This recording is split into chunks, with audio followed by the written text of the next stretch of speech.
Welcome. I'm Ben Seeke from the Human Resources team, and I'm here to spend a few minutes with you discussing performance management and how to use some of the tools that are available in GCU to help you manage behavior and results for your team. First, let's define performance management. Performance management is the set of activities that ensure that goals and expectations are being consistently met. This includes activities like coaching and goal setting, as well as the use of formal tools like corrective actions and performance improvement plans. As a manager, it's important that you understand how to use formal performance management tools to set clear expectations and document performance issues. Let's discuss corrective action first. Corrective action is used to document and set expectations around behavioral issues and policy violations.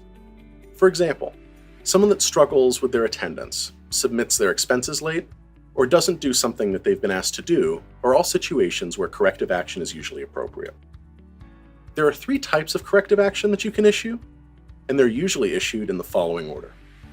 Records of discussion, sometimes called RODs, are used to set clear expectations. They're not considered discipline, but instead are used to ensure that an associate understands a rule or an expectation. If an associate commits a minor policy violation, for example, you may use an ROD to document the violation and set an expectation that they not violate it again. Written warnings are the next most serious corrective action. They are considered discipline and are issued to warn an associate that they've crossed a line and must change their behavior to avoid further discipline. Final written warnings are issued when an associate violates a written warning or when they commit an egregious policy violation. It's an associate's final chance to change their behavior to avoid more serious discipline, which can often include termination. Here are some do's and don'ts of corrective actions. Do: issue corrective action consistently and quickly when needed.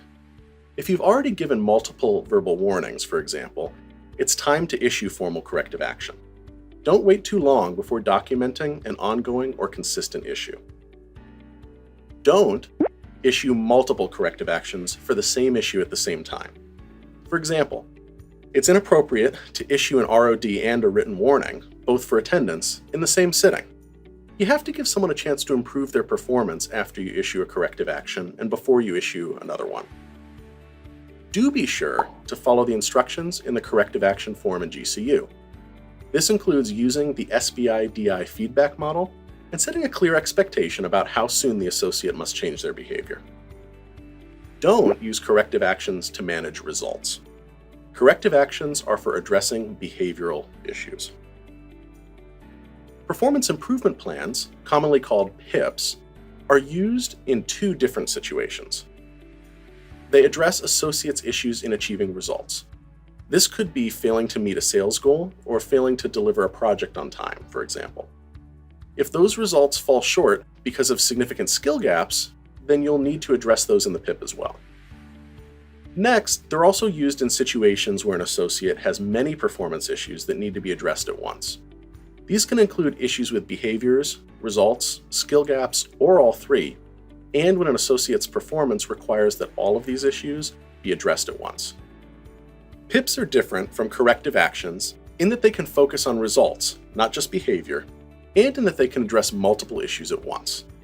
If you're facing a performance issue with an associate that you manage and you're not sure whether to issue a PIP or a corrective action, ask your manager or your HR business partner. Here are some do's and don'ts of PIPs. Do incorporate all current performance issues into the PIP. Unlike corrective actions, which focus on a single issue, PIPs can address multiple issues at once, so be sure to include them all in one plan. This allows you to address associates' performance in a big picture way. If a PIP addresses multiple performance issues, all of those issues should be discussed in the PIP, and they should each have their own SMART goal. Don't put an associate on more than one PIP at a time. If you issue a 90-day PIP to an associate, for example, you're giving them 90 days to improve their performance, so you shouldn't issue a new PIP during that time. Do use SMART goals if you want to assign different timelines to different goals in the same PIP. The T in SMART stands for time-bound, so a well-written SMART goal already includes a deadline. For example, let's say that you have a sales associate that is underperforming in sales per hour, Pro Coverage and Guitar Center Gear Card applications. They have a lot of work to do on their Pro Coverage. They have a low attachment and they have very poor and inconsistent pitch. But they're doing a little better with sales per hour and with Guitar Center Gear Cards. You don't think they need as long to improve their performance in those areas. Here's an example of what you can do.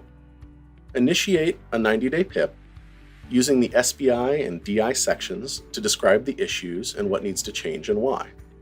And then you'd include 3 SMART goals.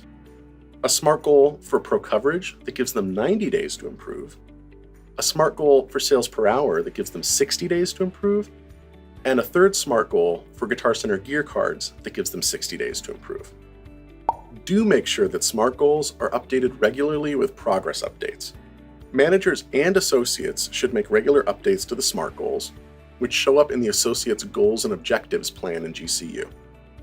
Use this to track progress and to document coaching and training that you're doing to help your associates succeed. Also, if we end up needing to separate an associate because they didn't make enough progress on their PIP, we'll need those updates as documentation. I hope that you find this information helpful for setting clear, well-documented expectations for your associates.